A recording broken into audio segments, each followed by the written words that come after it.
Am I the a-hole for refusing to play nice with my brother so my mom can have all her kids in the same house? When I Jean 16F was 5, one of my mom's friends Paul 40s M repeatedly assaulted me until died of a heart attack 3 years later, but by then my oldest brother Corey 9M at the time had already began assaulting me, between forcing me to watch porn as he touched himself behind me, raping me when I refused do what he said, and making me beg on my ground for my life after I threatened to tell my parents.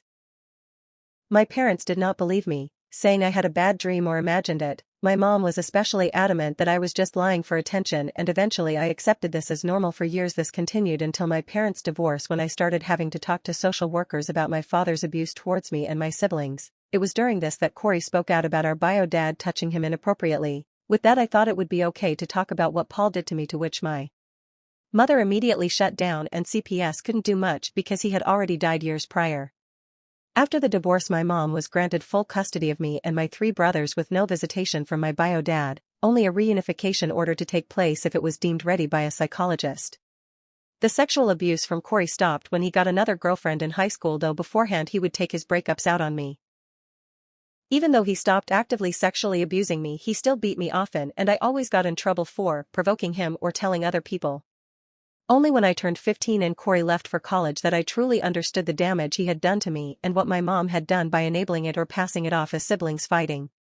It all fell apart during a fight with my second brother Chris 17M, where I told him to go fuck himself after he continuously harassed me about feeding his and my parents' cats on time. He started beating and wailing on me, so in a fit of rage I told he was just like his rapist of a brother and to off himself, at which point my mom's friend who was staying with us had to pull him off me and drag him outside.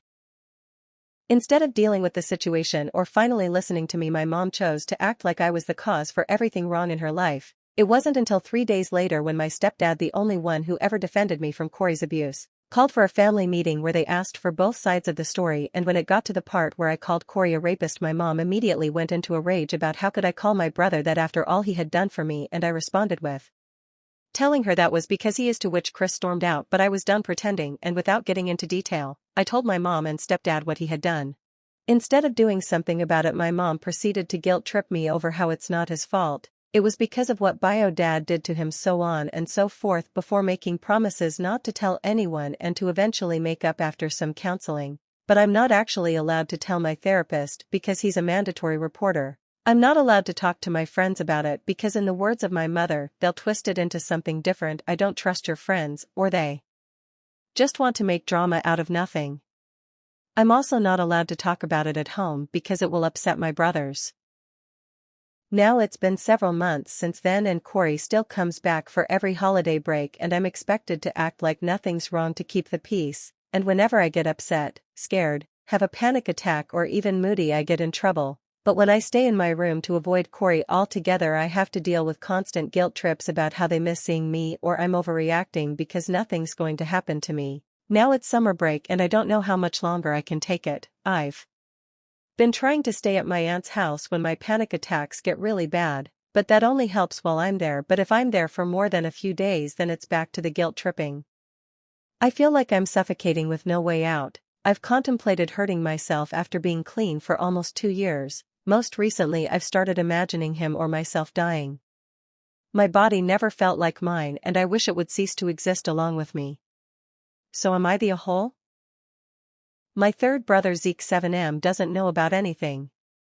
I'm pretty sure Chris has known for years but didn't want to say anything because he's closer with Corey. I know this because he had walked in a couple times when Corey tried to assault me, but instead of helping me he would say sorry and walk away. Usually this freaked Corey out enough for me to escape. My stepdad came into our lives a couple years after the divorce, and we all moved in together a year ago. He genuinely didn't know about anything until the fight with Chris. Mom's friend from earlier moved out a few months later, and we haven't heard from them since. According to my therapist, I have anger issues due to the frustration of feeling helplessness. If this story kept you hooked, give it a like, share your thoughts below, and subscribe for more.